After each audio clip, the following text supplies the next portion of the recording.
Clip number 597۔ اس clip میں انشاءاللہ عز و جل آپ قرآن پاک کی سورہ رات کی آیت نمبر 11 سے 12 تک کی تلاوت، ترجمہ اور تفسیر قرآن صراط الجنان سماعت فرمائیں گے۔ بسم اللہ الرحمن الرحیم۔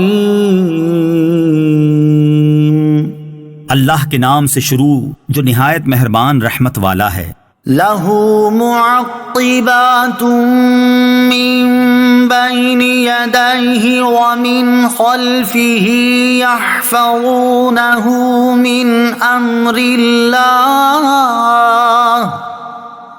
ان اللہ لا یغیر ما بقوم حتی یغیروا ما بانفسہم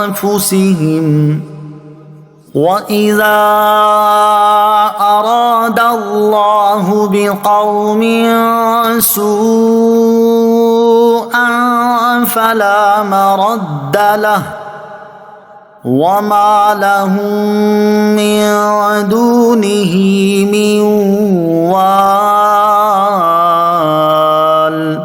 ترجمہ: آدمی کے لیے اس کے آگے اور اس کے پیچھے بدل بدل کر باری باری آنے والے فرشتے ہیں جو اللہ کے حکم سے اس کی نگہبانی کرتے ہیں۔ بے شک اللہ کسی قوم سے اپنی نعمت نہیں بدلتا جب تک وہ خود اپنی حالت نہ بدلے، اور جب اللہ کسی قوم کے ساتھ برائی کا ارادہ فرماتا ہے تو اسے کوئی پھیرنے والا نہیں اور اس کے سوا ان کا کوئی حمایتی نہیں۔ لہو معقبات، آدمی کے لیے بدل بدل کر باری باری آنے والے فرشتے ہیں۔ جمہور مفسرین کے نزدیک ان فرشتوں سے دن اور رات میں حفاظت کرنے والے فرشتے مراد ہیں۔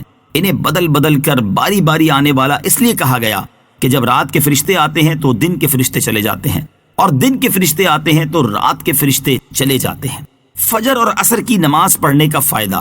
فرشتوں کی یہ تبدیلی فجر اور عصر کی نماز کے وقت ہوتی ہے، اور جو لوگ یہ دونوں نمازیں ادا کرتے ہیں انہیں یہ فائدہ حاصل ہو جاتا ہے کہ فرشتوں کی تبدیلی کے وقت وہ حالت نماز میں ہوتے ہیں۔ چنانچہ حضرت ابو ہریرہ رضی اللہ تعالیٰ عنہ سے روایت ہے، حضور اقدس علیہ الصلوۃ والسلام نے ارشاد فرمایا، رات اور دن کے فرشتے تم میں باری باری آتے رہتے ہیں اور نماز فجر اور نماز عصر میں اکٹھے ہوتے ہیں، پھر جو تمہارے پاس آئے تھے وہ اوپر چڑھ جاتے ہیں تو ان کا رب عز و جل ان سے پوچھتا ہے، حالانکہ وہ انہیں خوب جانتا ہے کہ تم نے میرے بندوں کو کس حال میں چھوڑا۔ فرشتے عرض کرتے ہیں، ہم نے انہیں چھوڑا تب وہ نماز پڑھ رہے تھے، جب ہم ان کے پاس گئے تب بھی وہ نماز پڑھ رہے تھے۔ یحفظونہ من امر اللہ، اللہ کے حکم سے اس کی حفاظت کرتے ہیں۔ امام مجاہد رحمۃ اللہ تعالی علیہ فرماتے ہیں کہ ہر بندے کے ساتھ ایک فرشتہ حفاظت پر مامور ہے جو سوتے جاگتے جن و انس اور موذی جانوروں سے اس کی حفاظت کرتا ہے اور ہر ستانے والی چیز کو اس سے روک دیتا ہے سوائے اس کے جس کا پہنچنا مشیت میں ہو۔ اللہ تعالیٰ کے نیک بندے بھی حفاظت کرتے ہیں۔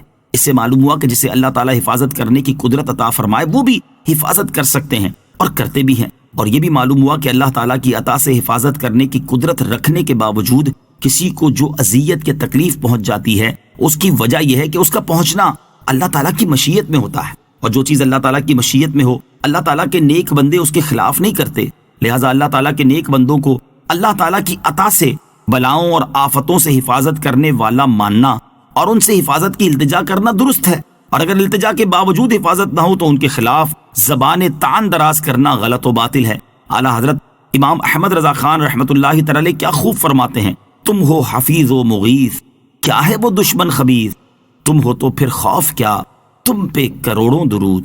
ان اللہ لا یغیر ما بقوم، بے شک اللہ کسی قوم سے اپنی نعمت نہیں بدلتا۔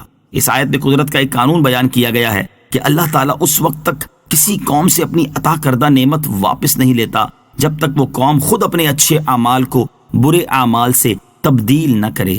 هو الذی یریکم البرق خوفا وطمعا وینشئ السحاب الثقال۔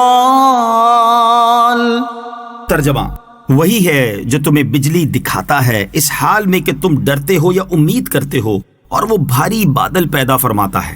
هو الذی یریکم البرق، وہی ہے جو تمہیں بجلی دکھاتا ہے۔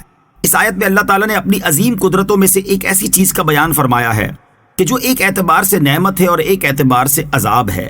آیت کا خلاصہ یہ ہے کہ رب عز و جل وہی ہے جو اپنے بندوں کو بجلی دکھاتا ہے، اس حال میں کہ بعض لوگ بجلی گرنے سے ڈر رہے ہوتے ہیں اور بعض لوگ بارش کی امید کر رہے ہوتے ہیں۔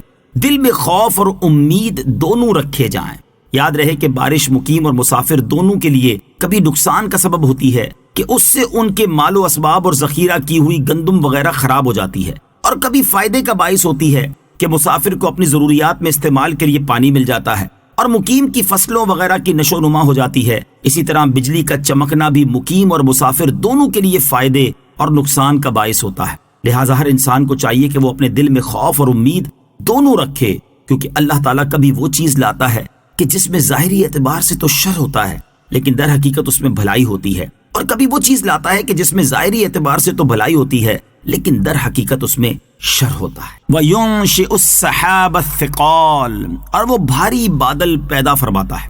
اس آیت کا خلاصہ کلام یہ ہے کہ پانی سے بوجھل بادلوں کو پیدا فرمانا بھی اللہ تعالیٰ ہی کی قدرت ہے۔